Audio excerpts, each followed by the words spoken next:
Бисмиллахир-рахманир-рахим. Бүгүнкү тажвид сабагыбызда каршылаша жок сыпаттардын ичинен экинчиси болгон калкала сыпаты менен кеңири таанышып өтөбүз. Ал-калкалату деген сөздүн лексикалык мааниси титирөө, дирилдөө деген маани берет. Ал эми терминдик мааниси тыбышты айткан учурда титерип чыгуусун айтабыз.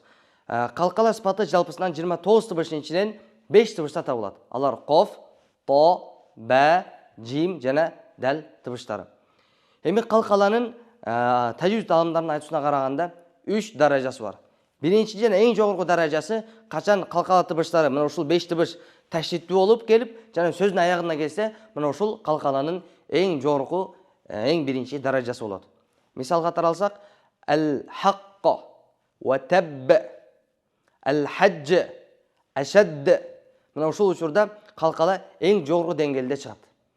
Жана өзүңүздөр байкаганыңыздардай биз бул мисалдын арасында то тыбышына мисал берилген жок. Анткени Кур'ан-ы Керимде то тыбышы таштиттүү болуп келип, жана сөздүн аягында келген учурга Кур'ан-ы Керимде эч бир мисал жок. Кур'ан-ы Керимде мындай учур келген эмес.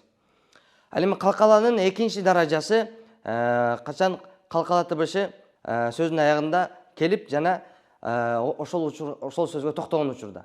Мисалы мухит, фалак, вакаб, бахиж, ахад. Бул калкаланын экинчи даражасы болду. Ал эми калкаланын үчүнчү даражасы сөздүн ортосунда же аягында сүкүндүү болуп келсе, мына ушул калкаланын үчүнчү даражасы болуп келет.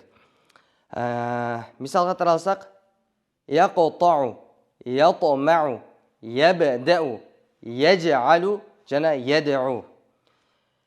Эмне үчүн бул тыбыштарда биз калкала кылабыз? Анткени ушул 5 тыбышта коф, то, ба, жим, дал тыбыштарында жахар жана шидда сыпаты табылат.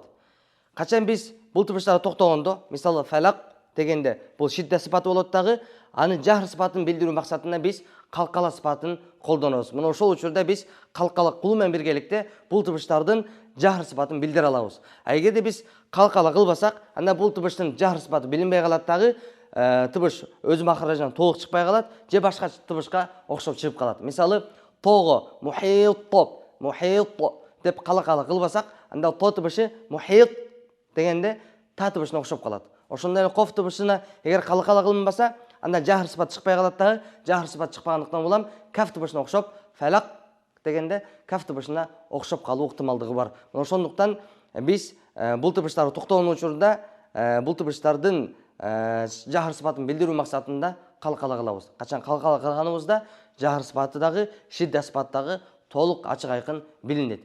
Жана эскертүү катарында кээ бир учурларда кээ бир айрым адамдар бул калкала тыбыштарын өзүнүн мурдагы тыбыштын аракетине карай окшотуп чыгарабыз дейт. Мисалы фалак дегенде кофто мурда лам тыбышы фатхалуу болгондугу үчүн фалако деп кофту өзүнүн мурдагы тыбыш фатхалуу болгондугу үчүн фатха жакыныраак чыгарабыз. Же өзүнүн мурда тыбыш домма болуп келсе, анда домма жакыныраак чыгарабыз деп айткан учурлар дагы жок эмес. Бирок жалпы тажвид алымдары бул нерсени жокко чыгарышкан дагы, жалпы эле калкала тыбыштарын айткан учурда сүкүндүү болуп келген учурда калкала сыпатын чыгарганда биз эч бир аракеттин үнүнө окшотпойбуз деген.